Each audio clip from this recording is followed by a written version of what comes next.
Hi everyone and welcome to today's video.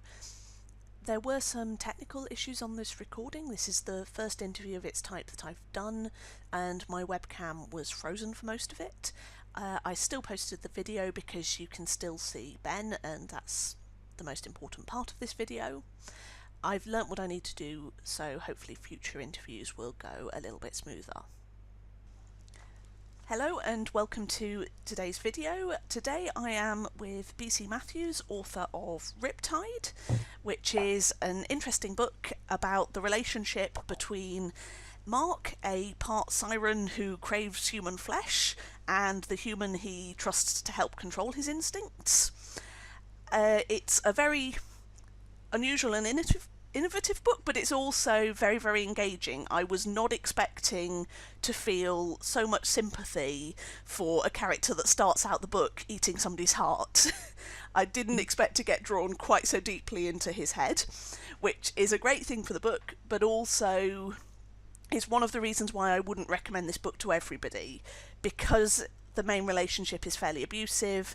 If you've been through that sort of abuse, you may not want to spend a great deal of time inside the head of somebody going through it. So I do put that warning out there when I recommend it. But that said, I did find it unusual and interesting in a lot of ways. So with that, I'd like to turn over to the author. So Ben, do you want to tell us a little bit about yourself? Hi, I'm obviously, in my normal day job, I am an admin for the NHS, and then I have a secret other life where I write books, which is very normal for an author. Yeah. Riptide is the first kind of finished and published, self-published work of original fiction. I'm quite proud of it. Came out about a year ago. Mm-hmm. It is, as you say, it's not a book for everyone. I think it needs a big warning on the cover that says, "Here be dragons." Yeah. And in particular, despite being a fairly short book about a magical creature, it is not a young adult book. I would not give it to a teenager at all. No, I would agree with you on that one. But how did the idea for this story come about? So the universe is collaborative with my friend Eugene Mosney, and the original scene was one of Mosney's, and it was the scene that happens just before the start of the book. I'm just going to go ahead and spoil this because It's literally the first chapter of the book where Mark eats Owen. And they wrote this little snippet and they put it online, and I went over and said, "I've got this idea and I want to, just check with you whether it was all right for me to write it." "Well, what's the idea?" "What if you did it on purpose?" And it all sort of spiraled up from there. And so you've obviously this book is collaborative. So there's another book that's sort of a companion book set in the same universe but with different characters by this other author. Do you get involved in each other's books and each other's writing, or is it very independent? We get involved in the plotting and the world building, but the actual writing we do pretty much completely separately. I think I saw one draft of A Carapuita before that was published, and that was more of a very quick, not even a full beta read, just a "does this make sense" kind of read through. Yeah. And I said, "Yes, it makes sense, but you should probably put in the scene where you put in brackets saying there needs to be a scene," and they went, "Yes, I know that." Yeah. No, it's interesting. I'm glad you pronounced the title, because that's one that I can't I may be pronouncing it wrong, but at least I'm pronouncing it confidently. It's a good start. It's better than me, which is that one. Yes. Also an interesting book. So the main relationship in Riptide is obviously abusive. Did you have to do quite a lot of research to make that feel as real as it feels?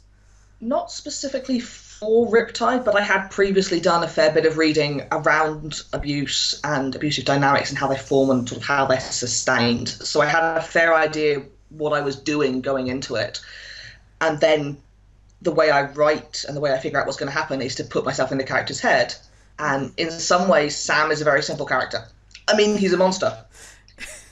But the way he thinks is quite straightforward, because he's just a manipulative little shit. Yeah. So a lot of the time I could go with, if Sam was trying to perpetuate this relationship, which he is, what would he do next? No, and it is quite interesting that the monster of the story is not the guy that goes around eating people's hearts. Yeah, yeah, it's a story about an unrepentant cannibal murderer and a monster. Yeah.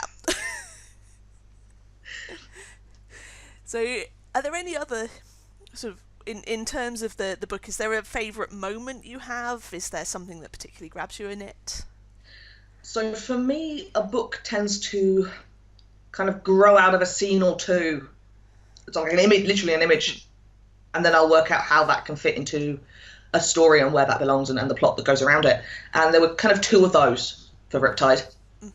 The first is quite near the beginning of the book. I think it's in the second chapter, after the coerced confession has happened, when Mark is just pacing back and forth in his flat, trying to control his cravings. And he calls up Sam to help him because even though the memory of what happened last time he talks to Sam is very fresh, he doesn't feel he has anyone else he can talk to because he'd have to explain again. And he doesn't want to explain. Sam is the only person who actually knows what happened, so he's the only person who he can call up and go, I want to do it again. And have that be at all helpful. So that was the first bit. And the other is what is to me actually the climactic scene of the book, although it's not at all the end of the book, when Sam finally decides to help and doesn't tell him that. And just comes back home with the solution in hand. And that part was kind of the second image they had. And getting from A to B. Yeah, you got a lot of distance to get between those. Got a ground to cover. Yeah. Yeah, even in a short book. Okay. So in terms of your writing, do you have more plans? Is there something coming up next for you? Yes. This week is a very exciting week for this interview, actually, because I have just finished another book. Ooh, congratulations. I finished it on Wednesday and put it on... Well, I finished publishing the last 3 chapters of it on Wednesday because it's been serialised as I went along through my Patreon. It's called The Chalice Inverted. It's a very different book. This is a very short book full of sex. It's also a very claustrophobic book in some ways. There's kind of 3 or 4 important characters, and one of them's dead. The Chalice Inverted covers something like 12 years of political shenanigans at the governing summits of an empire. So much more broader scope. Much broader, much bigger cast, much less of here's the relationship between these two people, and much more about here are these people and how their lives intersect and how they change the world between them. Okay. It's very political, by which I mean politics happens a lot, rather than has anything to say about current politics, which it doesn't consciously have anything to say about current politics. It's just that a lot of the time what they're achieving is we need to win this election, rather than we need to slay the dragon. Yeah. There are no dragons. There are those polyamorous power triads. There is nemesis at first sight. Ooh.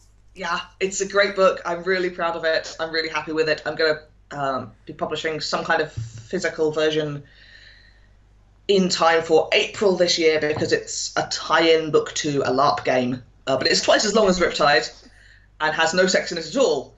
So if you hated Riptide, it may be the book for you. And if you loved Riptide, it's a different book and you should definitely read it.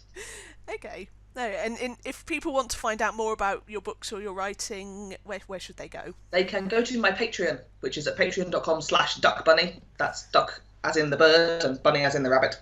Okay. Where you will find all sorts of details, including the 2 books that I'm writing this year and serialising through my Patreon. Okay, cool. So thank you for your time. This has been very interesting, and I look forward to reading The Chalice Inverted. Excellent. And good luck with getting it out in print. Thank you. It'll be an adventure. If you've enjoyed this video, please like and subscribe and let me know in the comments if there are any topics you want me to tackle in the writing advice videos.